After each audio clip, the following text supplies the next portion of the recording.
معراج کی رات ہے، کیا کرنا ہے جی؟ عبادت کر۔ لوگوں نے روزہ بھی رکھا ہوگا، معراج ثابت ہے، ہم دن منا رہے ہیں۔ 27 رجب کو معراج ہوئی تھی، لوگوں نے ایک رات بنا لی، ساری رات لوگ لگے رہے، اپنی طرف سے بنائی ہوئی عبادت۔ نبی علیہ الصلوۃ والسلام کو معراج ہوئی تھی، ہوئی ہے، اچھی بات ہے، ہمیں اس بات کی خوشی ہے، اور تم خوشی منا رہے ہو، یہ طریقہ کہاں سے لیا؟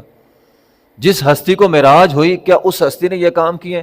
نہیں، انہوں نے کیے نہیں، ہم کر رہے ہیں 1400 سال بعد۔ پھر آج لوگوں نے روزہ بھی رکھا ہوگا، اس دن کا نہ کوئی روزہ ہے، نہ اس رات کی کوئی عبادت ہے، یہ سارا شرک اور بدعت ہے، مشرکوں لوگوں کا، بدعتی لوگوں کا یہ کام ہے کہ ایک دن رکھ لو، اس کو منا لو، پورا سال چھوڑ دو۔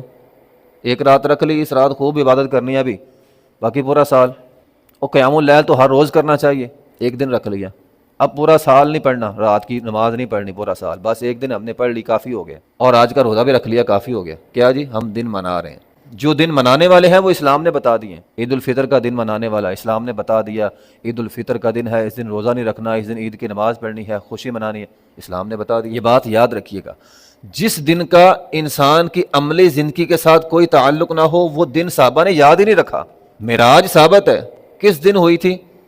وہ دن، وہ رات ہی ثابت نہیں ہے۔ یہ خاص محفل، خاص روزہ، خاص عبادت، یہ ثابت نہیں ہے۔ جب سارا دین محفوظ ہے، یہاں تک باتیں محفوظ ہیں کہ نبی علیہ الصلوۃ والسلام نے یہ حدیث بیان کی اور اپنی داڑھی کو کھجایا، آپ نے یہ حدیث بیان کی، آپ مسکرائے، یہ باتیں محفوظ ہیں، تو پھر یہ دن محفوظ کیوں نہیں؟ تو کسی بھی حدیث کے اندر 27 رجب کا دن ہی نہیں ہے کہ آپ کو 27 رجب کو معراج ہوئی تھی، یہ بات کسی حدیث کے اندر ہے ہی نہیں۔